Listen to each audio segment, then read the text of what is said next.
अमीर लोग हैं दुनिया में, उन लोगों ने आपके हवाले खेल तमाशे को कर दिया। बुरा मत मानिएगा, आज साहब ये क्या चल रहा है, वर्ल्ड कप चल रहा है, आईसीसी वर्ल्ड कप, पूरी दुनिया की निगाहें उसकी तरफ है। जितने पढ़े लिखे लोग हैं, इंडिया, पाकिस्तान, एशिया, पूरे एशिया में बांग्लादेश, साहब अक्सर मामालिक के लोग टीवियों से चिपके हुए हैं। सारा काम धंधा छोड़कर मैं आपसे पूछना चाहता हूँ, पूरी दुनिया में सबसे सुपर पावर मुल्क कौन सा है? अमेरिका। आप ईमानदारी से बताइएगा, आप अमेरिका के मुकाबले की बात करते हैं, आपके घर का बच्चा क्रिकेट के मैदान में खेलना चाहता है साहब, लेकिन कोई अमेरिकी बच्चा या अमेरिका की कोई टीम आईसीसी वर्ल्ड कप में खेल रही है? सलातो वस्सलामु अला नबी अम्मा बाद, औज़ु बिल्लाहि मिनश शैतानिर रजीम, बिस्मिल्लाहिर रहमानिर रहीम। क़ाल अल्लाहु तआला फ़िल क़ुरआनिल मजीद वल फ़ुरक़ानिल हमीद, अफ़ला यतदब्बरूनल क़ुरआन। सदक़ल्लाहुल अलीयुल अज़ीम, बल्लग़ना रसूलुहुन नबियुल अमीनुल मकीनुल करीम, व नहनु अला ज़ालिका लमिनश शाहिदीन वश्शाकिरीन वज़्ज़ाकिरीन वल्हम्दुलिल्लाहि रब्बिल आलमीन। सारे जहान के मरकज़े अक़ीदत मुस्तफ़ा जाने रहमत, शम्अ बज़्म हिदायत, हुज़ूर अहमद मुज्तबा हज़रत मोहम्मद मुस्तफ़ा सल्लल्लाहु तआला अलैहि वसल्लम की बारगाह आलीजाह में जिन्हें जो दुरूद शरीफ याद हो, मोहब्बतों के साथ पढ़े अल्लाहुम्मा सल्ली अला सय्यदना शफीअना हबीबना मौलाना मंबइल इल्म वल हिल्म वल हिकम बारिक वसल्लिम, सल्लु अलैहि सलातन व सलामन अलैका या रसूलल्लाह, सल्लु अलैहि सलातन व सलामन अलैका या हबीबल्लाह, सल्लु अलैहि सलातन व सलामन अलैका या रसूलल्लाह दाइमन अबदन अबदा। माइक ऑपरेटर साहब से गुजारिश है कि 2, 4, 5, 10 पॉइंट वॉल्यूम मेन मशीन से बढ़ा दीजिए। हमारी और आपकी ये मुश्तरका खुशनसीबी है कि आज के इस अज़ीमुश्शान जलसे की सदारत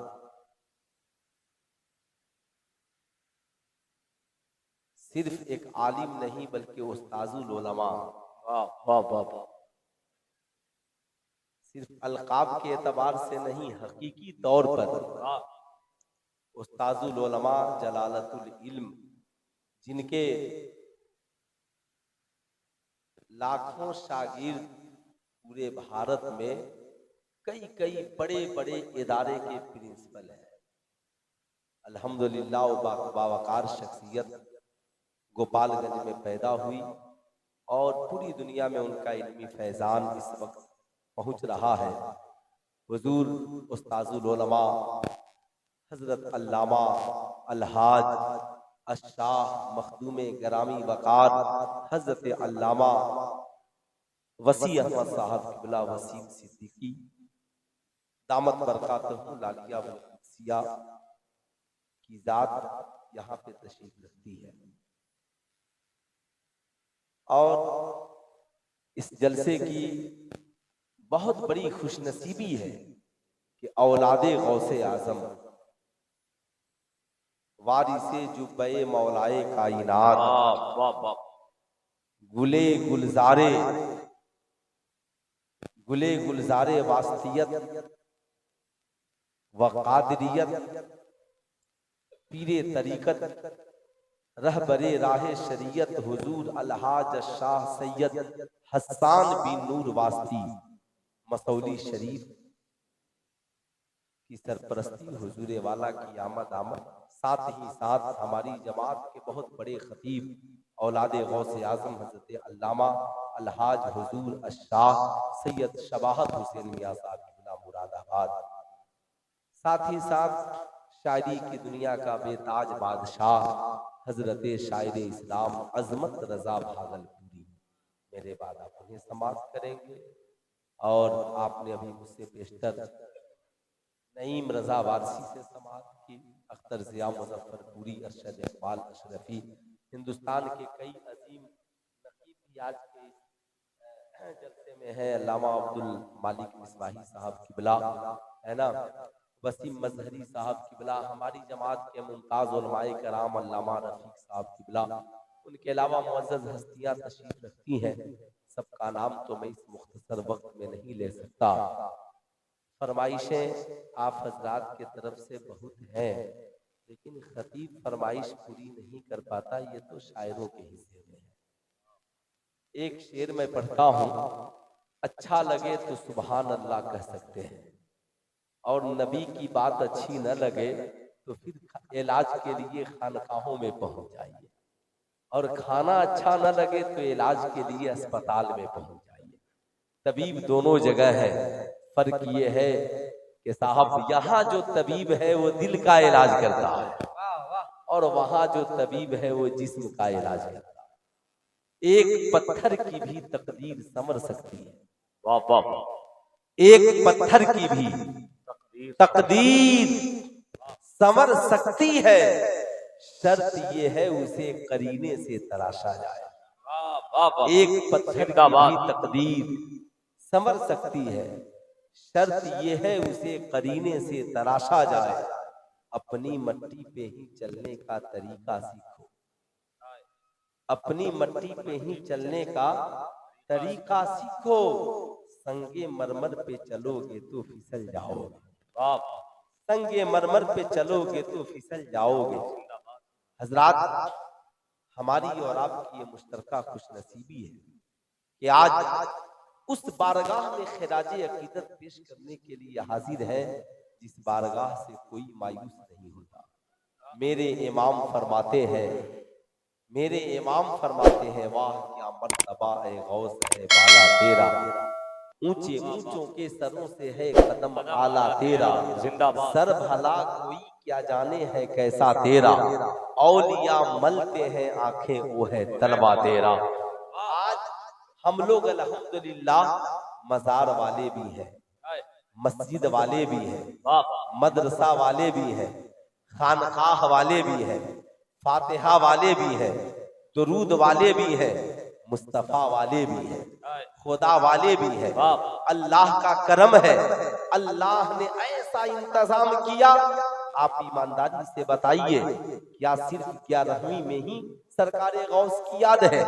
आप ईमानदारी से बताएं, आज हमने ये मिजाज बना लिया है, क्या रहमी में गौसे आजम याद आएंगे, रजब शरीफ में ख्वाजा गरीब नवाज याद आएंगे, सफरुल मुजफ्फर में आला हजरत याद आएंगे, जमातिउल उला में हुजूर हाफिज मिल्लत याद आएंगे, फिर मुजाहिद मिल्लत याद आएंगे। जब महीना आएगा मुहर्रम का, मखदूम अशरफ याद आएंगे, करबला वाले याद आएंगे। सुल्तान रजा पूछना चाहता है, साहिबों क्या सिर्फ क्या रहमी में ही गौसे आजम याद आएंगे? क्या अल्लाह ने ऐसा ही इंतजाम किया कि सिर्फ उसके नेक बंदे इन्हीं अय्याम में याद आए? आप कहेंगे नाना ऐसी कोई बात नहीं है, हम नबी के दीवाने हैं, हर लम्हा नबी को याद करते हैं। साहिबों याद रखिए, उर्स मनाना और है, उर्स वाले को मनाना और है, मिलाद मनाना और है, मिलाद वाले को मनाना और है। आज उर्स लोग बहुत मनाते हैं, मगर साहबे उर्स को बहुत कम लोग मनाते हैं। मिलादे लोग बहुत मनाते हैं, मिलाद वाले को लोग बहुत कम मनाते हैं। आज कोई कहता है गौसे आजम की याद कहाँ है? अल्लाह ने ऐसा इंतजाम किया गौसे आजम की याद का कि साहब महीना कोई हो, लम्हा कोई हो, वक्त कोई हो, दिन कोई हो, साथ कोई हो, ऐसा इंतजाम किया, चाहे वो मस्जिद हरम हो, मस्जिद नबवी हो, बैतुल मक़दिस हो, दिल्ली की जामे मस्जिद हो, या आपकी बस्ती की मस्जिद हो, अल्लाह ने ऐसा इंतजाम किया। फजर पढ़िएगा, अल्लाह वाले याद आएंगे, जोहर पढ़िएगा अल्लाह वाले याद आएंगे, असर पढ़िएगा अल्लाह वाले याद आएंगे, मगरिब ऐशा पढ़िएगा अल्लाह वाले याद आएंगे। आप कहेंगे मौलाना वो कैसे? मैं बताता चलूं। दुनिया में कोई ऐसी नमाज लाइए सजदा हो उसमें दुरूद शरीफ ना हो, दरूद शरीफ हो और उसमें तहियात नहीं हो। आप ईमानदारी से बताएं। आप कहेंगे नहीं मौलाना हर नमाज में तहियात है। अब कोई कहे गौसे आजम कहाँ है, ख्वाजा गरीब नवाज कहाँ है, आला हजरत कहाँ है, हाफिज मिल्लत कहाँ है, मुजाहिद मिल्लत कहाँ है, औलियाए कराम कहाँ है? मैं कहूँगा तहियात पढ़ो। जब पढ़ोगे तो पता चलेगा। अब तहियातु लिल्लाहि वस्सलावातु वत्तय्यिबातु वस्सलामु अलैका अय्युहन नबी वस्सलामु अलैना वस्सलामु अला इबादिल्लाहि सालिहीन इला आखिर। जब हम नमाज पढ़ते हैं पढ़ना ही पड़ेगा, कंपलसरी है, सबके सब पढ़ते हैं, वो चाहे किसी अकीदे का मानने वाला हो। जब नमाज पढ़ेगा तो तहियात जरूर पढ़ेगा, और जब तहियात पढ़ेगा तो पढ़ना ही पड़ेगा। अस्सलामु अलैका अय्युहन नबी, ऐ नबी आप पर सलाम हो, वस्सलामु अलैना हम सब पर सलाम हो, वस्सलामु अला इबादिल्लाहि सालिहीन और अल्लाह के जितने नेक बंदे हैं सब पर सलाम हो। अब ये नेक बंदे कौन है? अल्लाह अल्लाह अंबिया नेक है, सिद्दीकीन नेक है, शोहदा नेक है, सालेहीन नेक है। बताओ ईमानदारी से अबू बकर नेक है कि नहीं है? हजरत उमर नेक है कि नहीं है? उस्मान गनी नेक है कि नहीं है? मौला अली नेक है कि नहीं है? इमाम हसन नेक है कि नहीं है? इमाम हुसैन नेक है कि नहीं है? गौसे आजम नेक है कि नहीं है? इमाम आजम नेक है कि नहीं है? इमाम शाफई नेक है कि नहीं है? इमाम बाकिर नेक है कि नहीं है? बताओ ईमानदारी के साथ बरेली के अहमद रजा नेक है कि नहीं है? बताओ हाफिज मिल्लत नेक है कि नहीं है? मुजाहिद मिल्लत नेक है कि नहीं है? ऐ सुन्नियों, आज के बाद सिर्फ मिलाद और फातिहा वाला ही मत बनना। मिलाद भी मनाओ सुभान अल्लाह, फातिहा भी कराओ सुभान अल्लाह, मगर सुनो याद रखना उर्स मनाने के लिए इतना इंतजाम करते हो, उर्स वाले को मनाने के लिए तुम भी नमाजी बन जाओ, अपनी बीवियों को भी नमाजी बनाओ, अपने वालिदैन को भी नमाजी बनाओ, अपने बेटे और बेटियों को भी नमाजी बनाओ। कहो मेरे घर वालों अगर नमाजी नहीं बनोगे तो गौसे आजम सिर्फ 11वीं में याद आएंगे, और नमाजी बन जाओगे फज्र पढ़ोगे गौसे आजम याद आएंगे, जोहर पढ़ोगे गौसे आजम याद आएंगे, असर पढ़ोगे गौसे आजम याद आएंगे, मगरिब ऐशा पढ़ोगे गौसे आजम याद आएंगे। जब जब नमाज होगी एक तरफ सजदा होगा, एक तरफ नबी और आले नबी पे दुरूद है, और दूसरी तरफ अल्लाह के नेक बंदों पर सलाम है। नारे तकबीर, नारे रिसालत, फैजाने गौसे आजम कॉन्फ्रेंस, फैजाने गौसे आजम। अल्लाह के नबी ने फरमाया अस्सलातु कुर्रतु ऐनी, नमाज मेरी आंखों की ठंडक है। ईमानदारी से बताइए, मुस्तफा जाने रहमत की हदीस पाक है कि साहिबों मेरी तबीयत तो ये करती है, मैं हुक्म दे दूं नमाज पढ़ाओ, लकड़ियां जमा करो, जाके जो लोग जमात में दाखिल ना हो मैं उनके घरों में आग लगा दूं। जरा आप इसका एहसास करते हैं? ऐ मेरी कौम के शहजादों, मिलाद मनाने के लिए उलमा का आना जरूरी है, मिलाद शरीफ मनाने के लिए शोरा का आना जरूरी है, सामईन का आना जरूरी है। बेशक सुभान अल्लाह, मिलाद मनाने के लिए इन चीजों का इंतजाम जरूरी है, मिलाद वाले को मनाने के लिए नमाज भी जरूरी है, दुरूदो सलाम भी जरूरी है। तो कितने लोग मिलाद वाले को मनाना चाहते हैं? जरा हाथ उठाइए। तो कितने लोग मिलाद वाले को मनाना चाहते हैं? जरा एक बार पूरा मजमा हाथ उठाकर बोल दे सुभान अल्लाह, सुभान अल्लाह, और जरा जोर से बोले सुभान अल्लाह। याद रखिएगा जल से रोज कामयाब होते हैं, मगर सामईन कभी कभी कामयाब होते हैं, हम लोग कभी कभी कामयाब होते हैं। जल से तो रोजाना भारत में कामयाब हो रहे हैं, कामयाबी तो जब है कि हम कामयाब हो जाएं। क्या ये अलमिया नहीं है?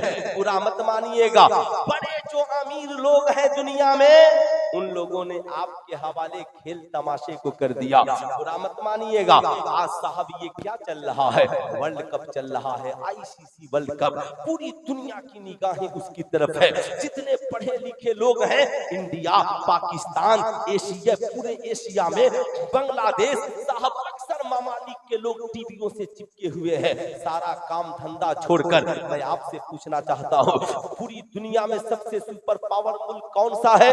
अमेरिका।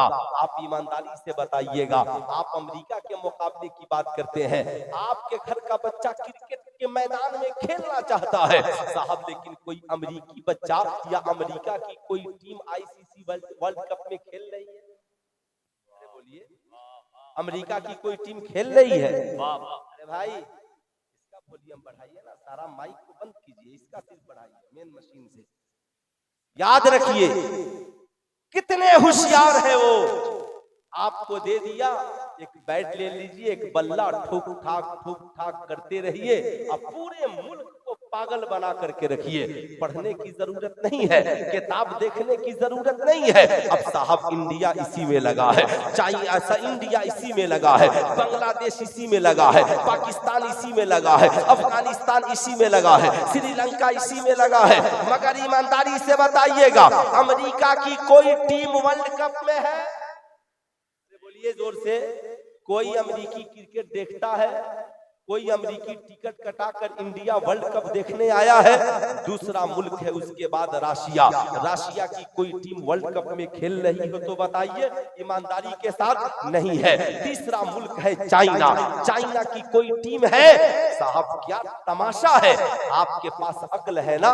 कुरान ने क्या कहा, यतदब्बरून, गौर व फिक्र करो, यतफक्करून, फिक्र करो। तुम कैसे इंसान हो यार, सबसे बड़ा सुपर पावर है, तुझे खेलने के लिए छोड़ दिया है, सबसे बड़ा सुपर पावर। अब वो अपने बच्चों को क्या सिखाते हैं? इनको कहते हैं इन्हें टेनिस खिलाओ, इन्हें फुटबॉल खिलाओ, इन्हें क्रिकेट खिलाओ, इन्हें सिर्फ बैट बल्ले खिलाना सिखाओ। और वो अपने बच्चों को कहते हैं तुम साइंटिस्ट बनो, तुम महान व्यक्ति बनो, बहुत बड़े वैज्ञानिक बनो, ताकि ये खेलने वाले खिलाड़ी कभी तेरे मुकाबले को नहीं पहुंच सके, न इल्म के एतबार से, न तेरे कद के एतबार से, न तेरी दौलत के एतबार से। मगर वाह रे इस्लाम, तेरा जवाब नहीं है। इस्लाम ने कहा, याद रखना, इस्लाम में 3 खेल के अलावा कोई खेल दुरुस्त नहीं है। आप इन उलमा से पूछिए, याद रखिएगा, नंबर 1 घोड़सवारी, ताकि आपको सफर करना आसान हो। नंबर 2 तीर अंदाजी, याद रखिएगा, तीर अंदाजी वर्जिश के तहत भी और साहब गैर से मुकाबले के तहत भी। नंबर 3 बीवी के साथ दौड़ना, और ये सारी बातें। मगर इसके अलावा जो चीजें हैं, इस्लाम ने कहा ये दुरुस्त नहीं है। तुम्हारी जिम्मेदारी है बच्चों को जिंदगी की शुरुआत तालीम से कराओ। इस्लाम ने क्या कहा? इस्लाम ने ये नहीं कहा कि साहब आप पैदा होइए और बैट बॉल लेकर के खेलने के लिए उतर जाइए, नहीं, बल्कि इस्लाम ने ये कहा अभी माँ के पेट में हो यार, तभी से पढ़ना शुरू कर दो। ये कौन बोल रहा है? सारी दुनिया के लोग कहते हैं बच्चे 3 साल के बाद पढ़ने के लायक होते हैं, मगर आमिना के लाल फरमाते हैं उतलुबुल इल्मा मिनल महदे इलल लहद, इल्म हासिल करो माँ की गोद से लेकर कब्र की मंजिल तक। अब जरा सीने पे हाथ रख करके बताइए, इस्लाम में नमाज बालिग होने के बाद फर्ज है, इस्लाम में रोजा बालिग होने के बाद फर्ज है, इस्लाम में हज और ज़कात साहबे निसाब होने के बाद है।